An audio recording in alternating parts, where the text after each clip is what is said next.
It's hard to trust the Bible. After all, it's thousands of years old and has been rewritten so many times. It must have changed over the years. You might think that. After all, the words in the Bible are several thousand years old. But it hasn't changed that much. It used to be that the oldest versions of the Bible we had to compare with today's were ones produced in the 10th century AD, a good few thousand years after the first texts were written. But then, in 1947, some people in the Middle East discovered significant bits of the Hebrew Bible, what Christians would refer to as the Old Testament. These texts are referred to as the Dead Sea Scrolls. They were much older texts, dating from before the birth of Jesus. And interestingly, they show that there was very little change between what was written in 200 BC and the older texts written in 900 AD. Any differences in the text made no real difference to the meaning. But it's hard to believe that any of it could actually be true.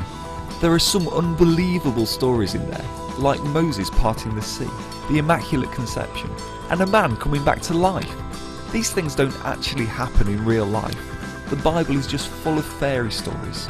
Admittedly, there's a lot of stuff in the Bible that sounds unlikely and downright impossible by human standards.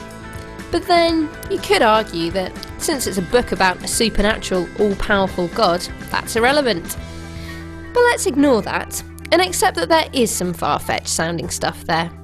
The bigger issue is what's in the rest of the Bible. A lot of people credit the Bible with containing a lot of stuff which is worth living life by. For example, the laws found in the Ten Commandments. These have become the basis of a lot of countries' laws.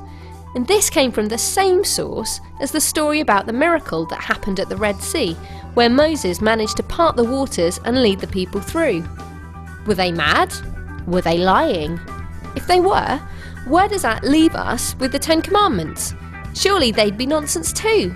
You can't take some bits and leave the rest. You must make a choice. But what about the evidence of science? Surely that disproves most of what's in there. This is a difficult claim to make. For a start, it suggests that you can't believe both.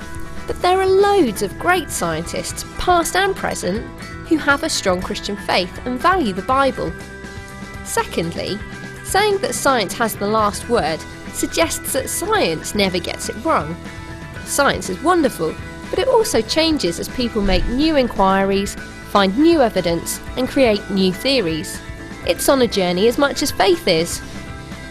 But lastly, science doesn't answer all our questions.